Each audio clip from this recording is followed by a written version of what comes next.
So now this offense will take over, and they will have the football at their own 20-yard line.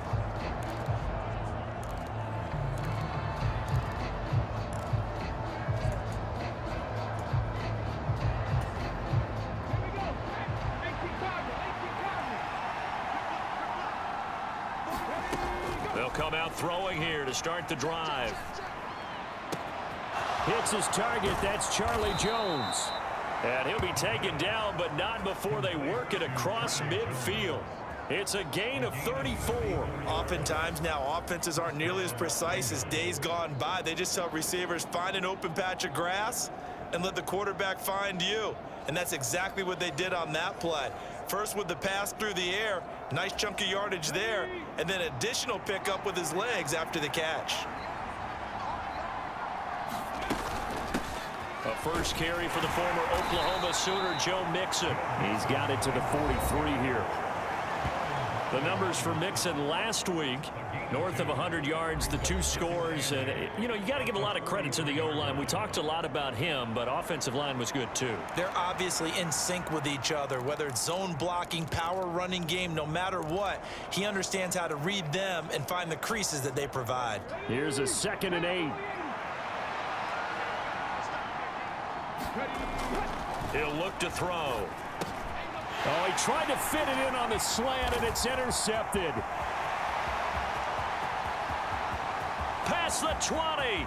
5. And he takes this one back into the end zone. And the Bronco defense has a touch. The Cincy offense about ready to go here on their next drive. And there, of course, was a lot of talk about this ball game coming into play. 2 division leaders in the AFC. Could this be a potential playoff preview down the line? Oh, another ball up for grabs here, and this one is intercepted. Picked up by Caden Stearns. And he's able to get it back to right around the 20.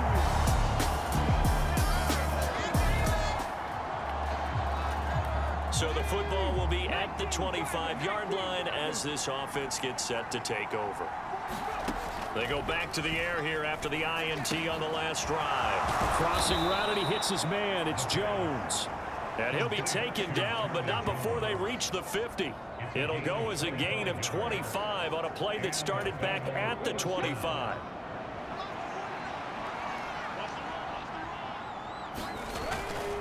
Mixon with a first down carry.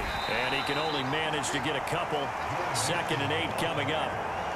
Nice job there on the tackle. Keep him to the short gain. And, of course, he got some good news this week. He was named AFC Defensive Player of the Week from last week's effort. And part of the reason he got that award, because of plays like that. Not every play is spectacular. Not every play is for a loss. Make the plays that are in front of you, keep it to short gains, and you pile up statistics. That'll put him at 77 yards receiving for the ball game. It's a first down.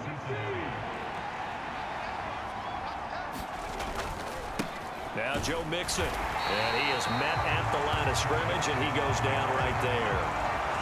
No gain on the play there. 2nd down. If you look at this Bronco defense, they played extremely well last week in the win over Atlanta. And what I saw on film was nearly an unstoppable pass rush. They had 5 sacks last week, plenty of hurries. So now do you just max protect on offense, keep everyone in, and run, 1 or 2 receiver routes to make sure your quarterback stays up? We'll soon find out. He'll get only 3 there, so it leaves him with a 3rd and 7 ahead. This defense for the Broncos, they played extremely well last week in the win over Atlanta. And what I saw on film was a nearly unstoppable pass rush. 5 sacks last week, plenty of hurries given up. So now what do you do on offense? You just max protect, keep everyone in and run the ball, or maybe just 1 or 2 receiver routes in order to try and keep your quarterback upright. They got to get to the 20 to keep the drive alive on 3rd down. They'll look to throw here. And he's going to be intercepted a 3rd time. Picked off by Drew Sanders. And the Broncos force the turnover.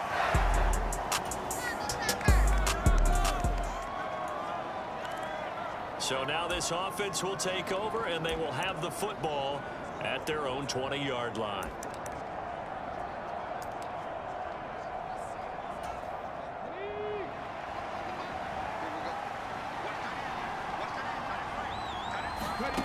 They'll try and start this drive in the air.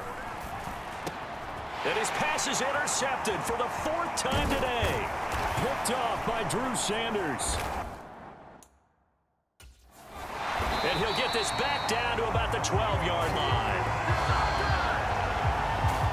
Boy, so another interception, CD, and it feels like he's starting to... The Bengals drive about to get going. And for this offense, Charles, you got to think kind of crucial here to put something together on this drive, because remember last time out, they threw the interception on the very first play. And you can't afford to let this defense keep building any more momentum. They're playing awfully well, and they're awfully confident right now. To me, it's time to attack and take some of that momentum back. But make sure you're selective in doing so. Understand where you want to throw the football and make sure it's open before the ball leaves your hands. 2nd and 11. He's got a man complete. It's Clay. And a good job to get him to the ground quickly right there at the 36-yard line. First catch for him. It's good for a dozen and a first down. Now they'll throw here out of the gun. This complete to Jones. And he'll be taken down, but not before he gets into enemy territory. Another nice gain. That's now 30 yards between those last 2 plays. This offense finding its legs now. Here's another 1st and 10. They'll set up a throw. There's a short one caught by Uzama.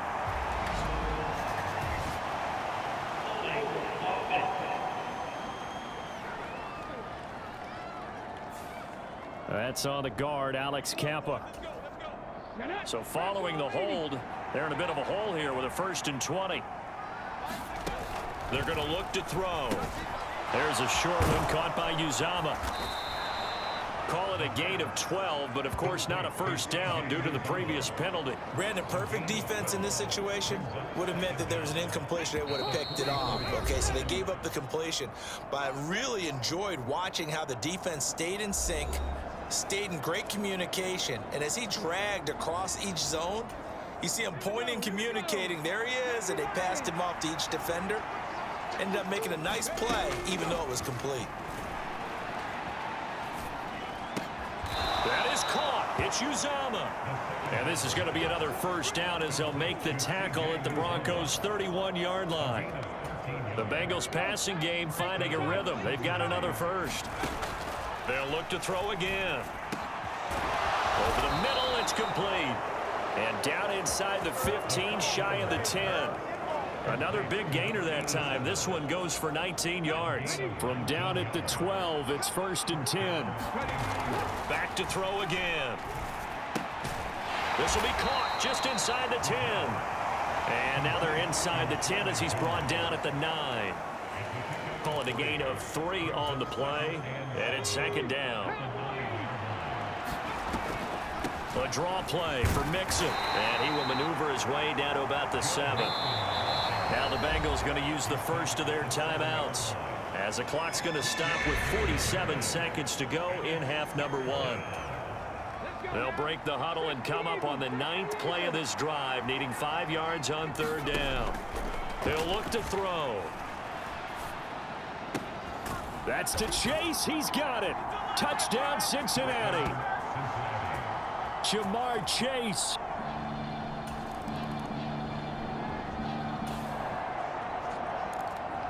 So we are in the final minute now of the first half as this offense gets ready to take over.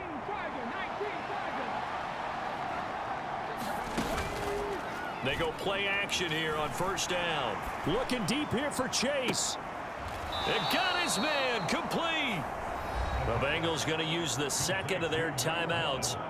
So that means they're down to 1 remaining here as we head toward halftime. So how about that for a chain mover? They're all the way down inside the 40 now for 1st and 10. From the shotgun, he'll look to throw. Throw left side complete. That's Jones. Now a signal and a timeout call as it comes with 9 seconds to go in this first half of play. So even though it's 1st down, here's the field goal unit on now to try to get 3 before halftime. McPherson's kick is good. And that will get the disadvantage now back down to 11.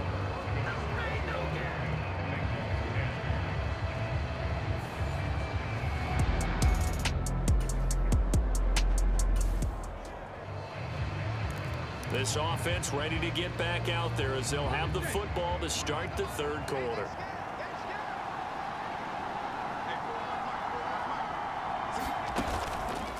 Here's a play fake as they set up to throw. Got a man open. It's Chase. Down the sideline he goes. Jamar Chase. And did he get in? No. They'll mark him out at the 1-yard line. A big play there on the catch and run. 77 yards. Oh, man, disappointment that he couldn't finish that off in the end zone. What an effort there, doing all he can to get to the pylon, and he's going to wind up out of bounds just short. But a huge play there, going to set him up with 1st and goal from very short range. Here's a run with Mixon, and he takes it into the end zone. Touchdown, Bengals. Joe Mixon.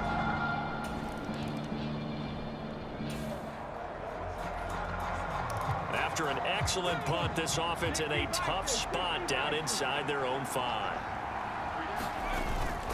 They'll try to get the run game going. This is Mixon.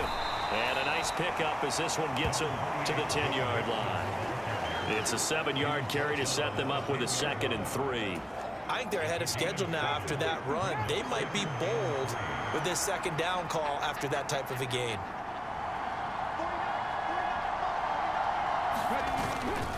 Back to Mixon on 2nd down. And this has been a familiar sight all afternoon as they stop him behind the line. This will be a loss of 3, and now a much tougher 3rd down looming. They are in need of 6 yards here if they hope to move the chains. On 3rd down, he'll drop to throw. And he'll be hit as he releases it, and that'll fall incomplete. Well, how about the coverage we just saw break out on 3rd down? Dime defense, blanketed the field with extra defensive backs and speed, unable to find an open hole to complete that pass. Shreds him with a stiff arm. A 40-yard punt, no return. And this offense will... The Cincy offense about ready to go here on their next drive. These guys definitely hoping for a better showing than their last appearance. They couldn't really even move the football much beyond the shadows of their own goalpost, Charles. We'll see if they can get a better, more sustained drive going here. Yeah, and every team that we ever talk to says the exact same thing. When you start a drive from that deep in your own territory, the goal is a minimum of at least 2 first downs, because even if you have to punt then, you change the field position, right? You flip the field a little bit. They didn't get that done. This time they want to string together a nice drive and help themselves out. 7 catches for him now, and this last one, a 1st down.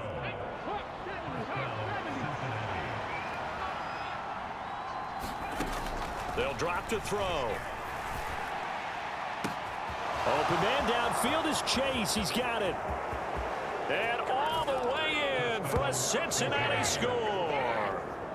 Jamar Chase with his 13th touchdown of the year and 2nd of the game. And the Bengals are an extra point away now from moving out in front. I know Paul Revere talked about by land or by sea, right? You know, 1 by land, 2 by sea. He didn't mention air.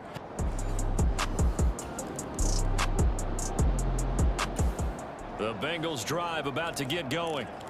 And they'll just simply be looking to build off the confidence of the last time out where they scored a touchdown. And confidence is powerful, isn't it? When you've scored once, you feel like you can go back out there and get it done again. Doesn't matter what the defense throws at them. They feel like they're in a groove right now, and they want to get out there and show it. Yeah, hoping to stay in that groove here this go-around. And this was a nice example of an offensive coordinator scheming his guy open. Just a little underneath route, just trying to free up some space. And it worked awfully well. Got him not just space, but plenty of room to run after the catch to pick up really nice yardage.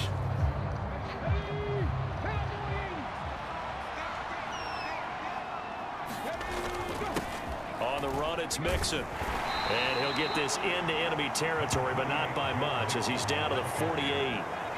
Just a yard on the 1st down carry, so it's 2nd and 9.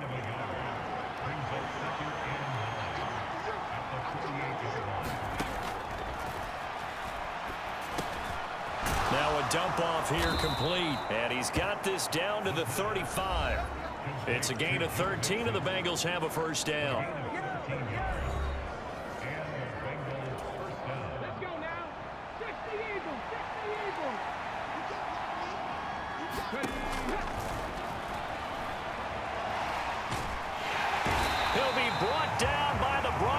this. It's a sack. It looks like a loss of right around 11 there on first down to set them back on second.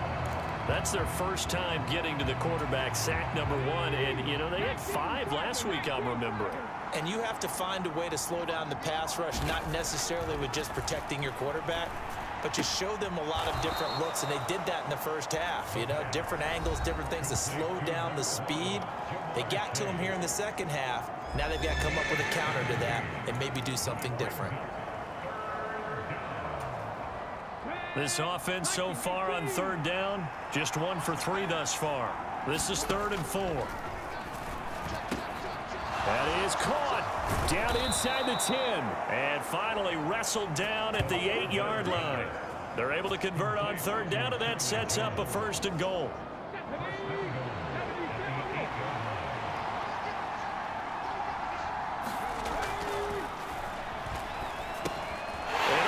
Goodness, here's a 5th interception. And the Broncos are right back in this football game. And you have to wonder, Charles, a game like this.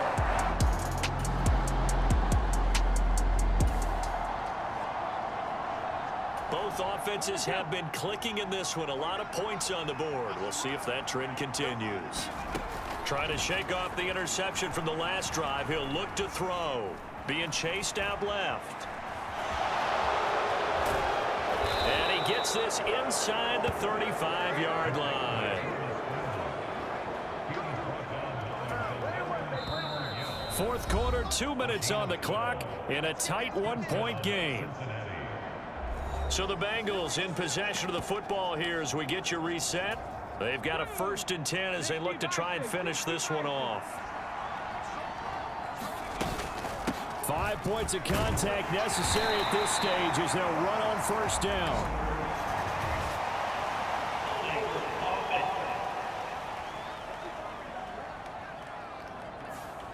Yeah, so they get that one, Charles, on the right tackle. Yeah, oftentimes in that spot, you're trying to work against a defender, trying to set the edge in the running game, and you're trying to drive around and get your body twisted so that he can't get there. Sometimes your hands get too involved.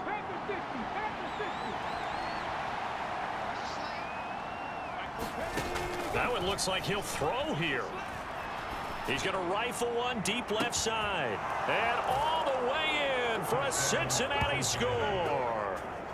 A great effort there. 41 yards. And the Bengals will add to their 4th quarter lead. Well, this, of course, set up by the stop a moment ago on 4th down. And now that might be the score that puts this one officially out of reach. And it's a tough one because your hands are tied when you're losing in the 4th.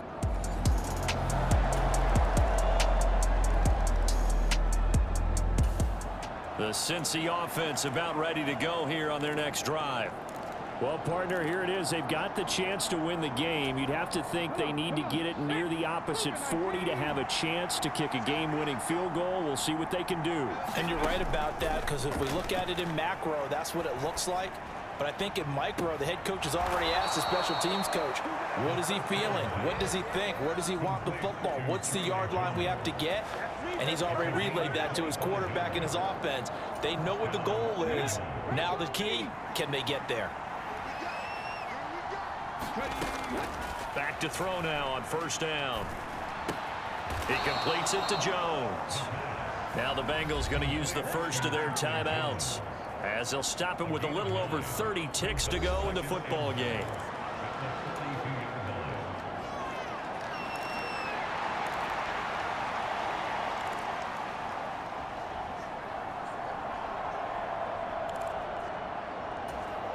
Here's 2nd and a yard.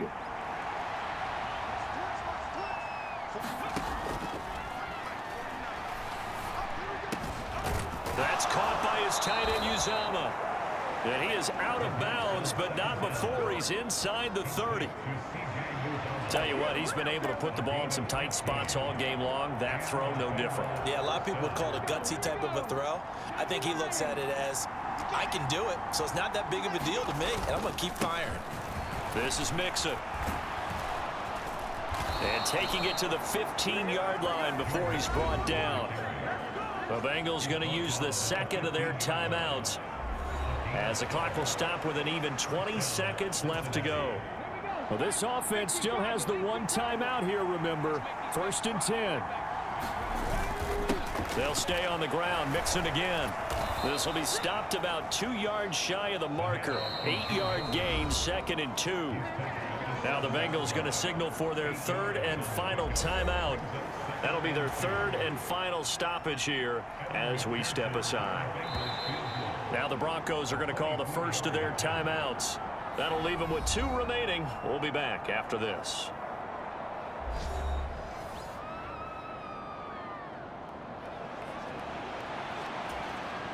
So all eyes now locked on Evan McPherson. This to almost certainly win the football game. McPherson's kick is good. And the sideline celebrates as they have taken the lead in the final minute.